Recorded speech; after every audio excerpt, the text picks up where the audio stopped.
to introduce you. So hi everybody, this is Marian Waldman with Teach My Kid to Read, and I'm so excited. Today we have my daughter's favorite. I wish she was here. We have Mr. Lit. I have his little mug. She's been asking all the presenters, even Brenda from Itchy's Alphabet, are you Mr. Lit? She's not Mr. Lit. And and I have your book. So I'm going to tell everybody a little bit about Mr. Hadrick. Ernest Trey Hadrick III is an educator, leader, and coach of youth in the greater Philadelphia, Pennsylvania area. He has been working with youth for over 13 years. Trey is currently a middle school counselor, a position which he has held for the past 10 years. He is the founder of a local nonprofit called Norristown Men of Excellence, Inc. that strives to better the living conditions in the community. Most recently, Trey spoke at a TEDx event on the topic of seeds of leadership. Trey is the author of Cheesecake and Clippers, the barbershop where you can learn about you, me, and we. And I'll hold this up so everybody can see. Outside of his work and community responsibilities, Trey enjoys spending time with his wife, son, and dog. Trey is a former Division I athlete and attended Auburn University, North Carolina A&T State University, and Wilmington University. And the way this interview is going to work today is I'm going to ask Trey a couple of questions. We're going to start off pretty general, and then we're going to get really specific to literacy and how Trey and I and Faith Burkowski all crossed in this world. But I felt we had to start with cheesesteaks and clippers, because it's such a personal book for Trey. And I don't think Trey could, I think that to talk about literacy or get specific about, any of your work, you really have to start about why you wrote this book and how this book fits into your overall work and philosophy. Well, Marian, first I want to say thank you for having me on here today. I greatly appreciate the opportunity to be able to share and communicate with everyone. I see you have the mug. Yes, nothing in it, but. Yeah, Mr. Lit, there it is. But I am definitely beyond thankful. The project Cheesesteaks and Clippers, that was actually a brainchild of mine for like 2 years in the making. I was going through some things in life and learning more about education. And at the same time, I said, well, someone said to me, well, why don't you write a book? You've done a TED Talk and different things, and I've always appreciated the experience of the barbershop within the community, and particularly within the Black and Brown community. And, we learned so much from that experience. And I know that great lessons are taught at young ages, usually, the things that stick with you for forever. And with that being said, I said, well, let's write the children's book.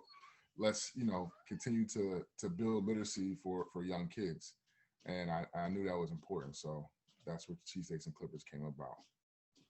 Yeah, I mean, definitely. I totally get it. And, we talk about the Black and Brown community. You and I have had some pretty intense discussions over the past few months. And, being the parent of a Latina child, I know that, it's been an adventure for me and a learning experience. And sometimes, quite frankly, as we've said, a little bit awkward with how to address certain aspects of it. And sometimes I don't feel like fish or fowl in this community, but when this mug came, when people see, even for her, when you see dolls, when you see yourself, and even with the decodable book discussions, we've talked about, how important it is to always see yourself represented, in some way. And, this is barely touching the surface of what we could talk about probably all night with literacy, but certainly for you starting, with this important community book, I think that, it's just, it's just such an important story for kids to have. It just talks about, and the main character, who I named after my son, Ernesto. Yep. Myself, I'm African-American, Black. My wife, who is of Colombian descent, both of her parents are from Colombia, where you see her Ernesto. If I'm Ernest, he's Ernesto, right? And we build the whole traditions of the Afro-Colombian or Afro-Latino cultures together. It's important to make sure that's understood, you know. And you want to see yourself in books. You want to see yourself in person when we're talking about education, you know, seeing more African American and Latino educators and everything as such. And sometimes if you don't see yourself, sometimes you don't believe it. And that's not a knock on anybody if you're Caucasian or anything as such, but it's just a powerful statement for others to be able to see that and say, okay, well, I can be just like that person, you know, I can be this individual. And when you put things in books for children, it just sets the path for them for the future. Yeah, I mean, I can go off on so many rabbit holes with you on this, but I'm going to keep it focused because this is really about your work and your your journey with literacy. But everything you say, you know, resonates so strongly. And I'm going to go into your next question, which is to tell us how and when literacy became your calling. And I know there's a piece of Faith Burkowski in this story, and it probably gets into some of our other questions, you know, about instruction. But I guess I'm really interested in when you started feeling this drive towards literacy and starting to really learn about this world. Well, you know, as an educator, myself personally, the way I feel, it doesn't matter if you are a social studies teacher, if you are a math teacher, science, whatever, right? I'm a school counselor. The foundation of learning, you know, as we know it, is reading, right? And that's literacy. If we break it down even further, as we will, right? And as a school counselor, you know, one time I was helping out with one of our fire drills. This really hit me, like, to say I had to make a difference. And one of my students who was, you know, has some social and emotional behavior issues, he was in the wrong area. So I stopped for a second and I said, can you read this sign here, right? And there was the directions how to escape the building in case it was a fire. And he said, no, right? And he's in 7th grade. It just crushed me. And I said, okay, I have to make a difference. And, you know, coming from Facebook and social media and meeting you and meeting Faith, you know, and learning more about the coding, you know, it just hit me so hard. And I said, this is my path now. And as a counselor, it doesn't change anything, because if we can work on literacy skills at a young age, that helps with so many things in the mental health world as well. You know, it goes hand in hand. And it just touched me so much. And from learning from, you know, teach my kid to read, you know, and the high five literacy with Faith, it just goes hand in hand in my walk.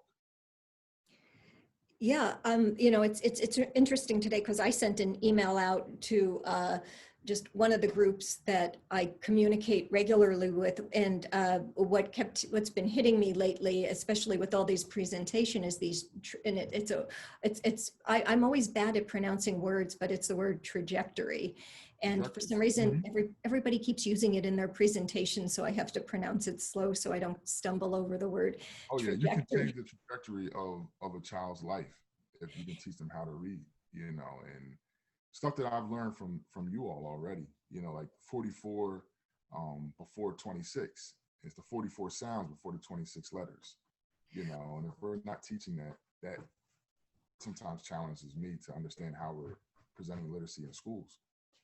Well, me too. I mean, I was, you know, 10 years back, you know, where you were on a semi different path. And that's what's so fascinating about you, is that, you know, a lot of times this month we talk to literacy experts, or we talk to some of our authors, or people who are really connecting the dots just from an instructional perspective, or resources in this world. And you're a person who is in education, and suddenly, because of various experiences, you realized, my God, something is really wrong.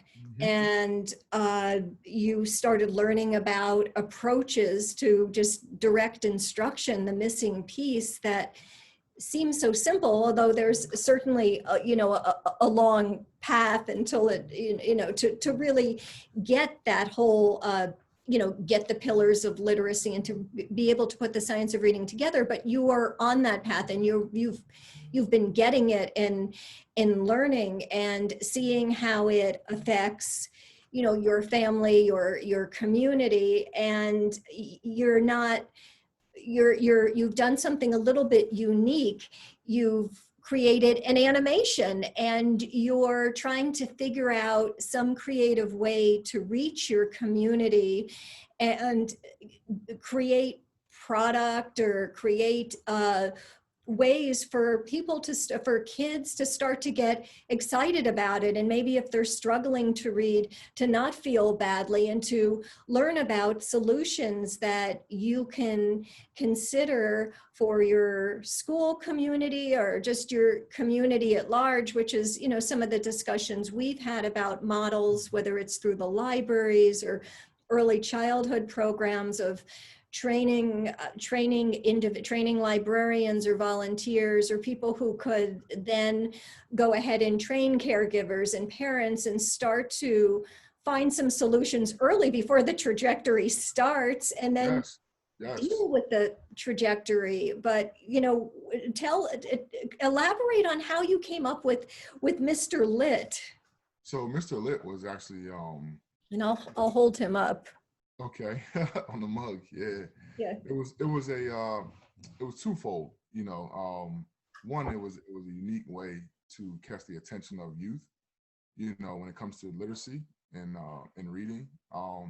But also was to put another character, you know, honestly, so Black and brown children can see themselves when it comes to a book, right? We always talk about a lot of the kids, and probably your daughter and my son, who's, you know, 8 years old, they hear lit and they're like, oh, that's awesome and that's cool, you know, but lit as in literacy, lit as in literature, you know, and how do we gain the attention? And from there, you know, I became just like learning statistics about reading and learning local statistics and saying, this doesn't make sense. Like, this is not lit. This is not cool for these numbers to be this bad, you know, and I want to push it to the positive side and bring something cool that makes everyone engaged about it. And that's where Mr. Lit came. But that's also what's so unique about you as an athlete, as a educator. You're a very driven individual, and you come up with unique ways then to try to improve something that you think needs to change. And that seems to be a pattern that you've had in your work and on your path. You know, I think what you said is so true. Myself as a former student athlete, that definitely has a strong pull on how I operate on a daily walk in life. Completely, what I do is based off of my upbringing as an athlete. You know, I see a goal and I try to go for it. When I see something that's not right, I try to fix that. That's just how I was raised. And I know these numbers, you know, where so many children across the country um, aren't reading to their level, right? As well as we have some children who are considered illiterate, and then some are dyslexic, right? Because of racial and equity issues, and Yes. we know those things, right? And that's a whole different rabbit hole, but we can always come back to. But when I learned this stuff and learning from you and learning from Faith, and Faith is working with my son, and I saw his growth so quick, I Yes. said, hold on, something's not right. You know, something isn't right. And I'm an educator myself. So I said, let me see, you know, further to learn more. I purchased her books and just began to grow from there.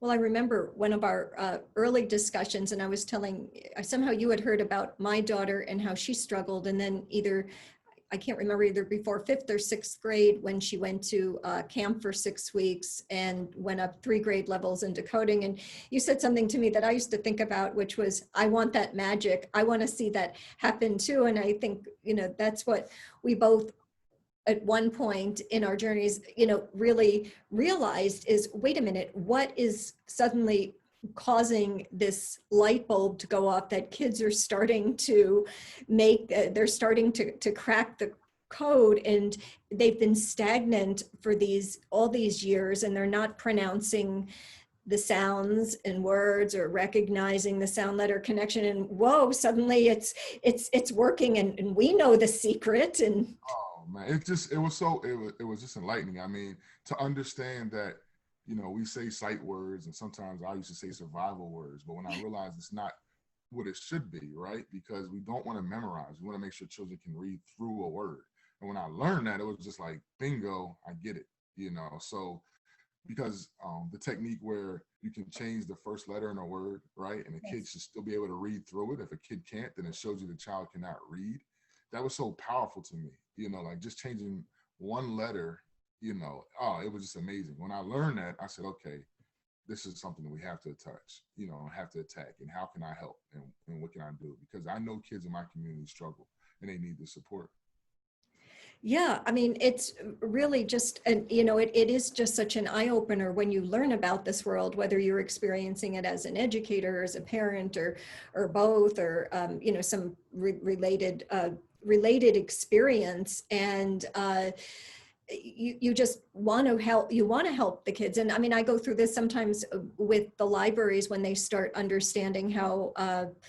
You know, what the science of reading is and what you can do pre-reading, and how you build literacy skills. And suddenly there's this mystery is why are we even having this argument? And it's something that being on we always feel like, Faith and I feel like we're on the ground, and that's why we've been trying to focus on, you know, how do we reach parents, how do we reach the community, and you know, get information out, or you know, give people resources that either the library stocks so they don't have to pay for them, or that we can offer on the website. You know, however we can support more people to work with kids. And you know, that's what we're about this month, is presenting fundamental information, presenting different perspectives and different resources, and then, you know, connecting the dots, because October is just a month and we've got a lot of great conversations we started and a lot of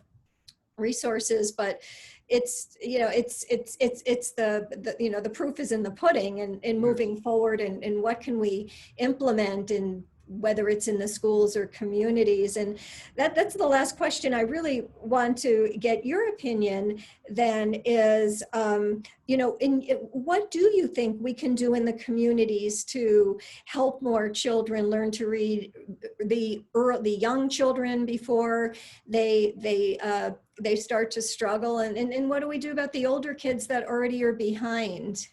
I think because this is a new method to teach reading per se, right? As far as these children not being exposed to it, Yes, previously, right? So new as in new to yes, them. new to them, yes. Because of that, I think it will be very enlightening, no matter their age. And that's my opinion. You know, when I ask a lot of people how many sounds are in the alphabet, and no one can tell me 44, but they can say 26 letters, it engages them in the conversation right away. So I think when you're able to approach a certain population and say, hey, what do you know about this about reading? Something that you're not trying to go like to the master or doctorate level. You know, you're staying basic and just enlightening people on skill sets that maybe they weren't taught, right? And they see this and like, this is amazing. And it's not hard. I mean, I gained it in 2 conversations with you and Faith, and it was like, uh-oh, this has to change, you know. And I think that would be a very easy way to approach, you know, going to churches, talking to people, just enlightening others about, you know, what are the challenges.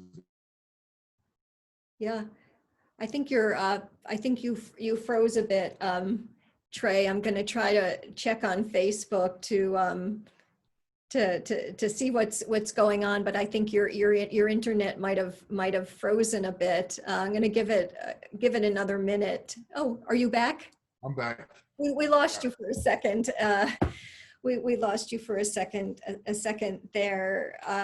But we've been on for, you know, we've been on for a little while, and I don't always have the coordination to check a couple of things at once. I'm going to see if there's any comments or questions that anybody has. I don't readily see any at this point, because, you know, one of the things I did want to get across with our interview tonight is that you are somebody doing something very unique. You're writing books, you're in the education system, you've created an animation, you want kids to feel good about reading, you reached out to Faith, and now you're learning about structured literacy, how kids should learn to read, and you're somebody early in your journey determined to do something. And I have no doubt you're going to be a leader in this area, whether it's nationwide or, you know, in the Philadelphia area. You are a leader. You've proven it again and again. I greatly appreciate that, Mary. I mean, it's just like I said, my background as an athlete, I'm always on that move and that drive, and sometimes too much, it's like, oh, you can do the impossible. But I just believe in this. And once I was taught from you two, and with Faith showing the proof of the pudding with my son, I said, I need other kids to have the same experience. I'm not selfish. I want my students and others to see the same thing that I saw in my son. And I saw a light go off from him, and it was just like, wow, and I want others to see it. Well, I think you just ended with, I can't top what you just said. That was the most important statement of this entire interview. And I think it's a perfect way to end. And I want to thank you so much for taking the time to talk about your work. And I'm looking forward to continuing our work and our time together. And tomorrow we have a screening of the documentary Michael. It's free, but you have to register. So please check it out on our site. Good night, everybody. Thank you.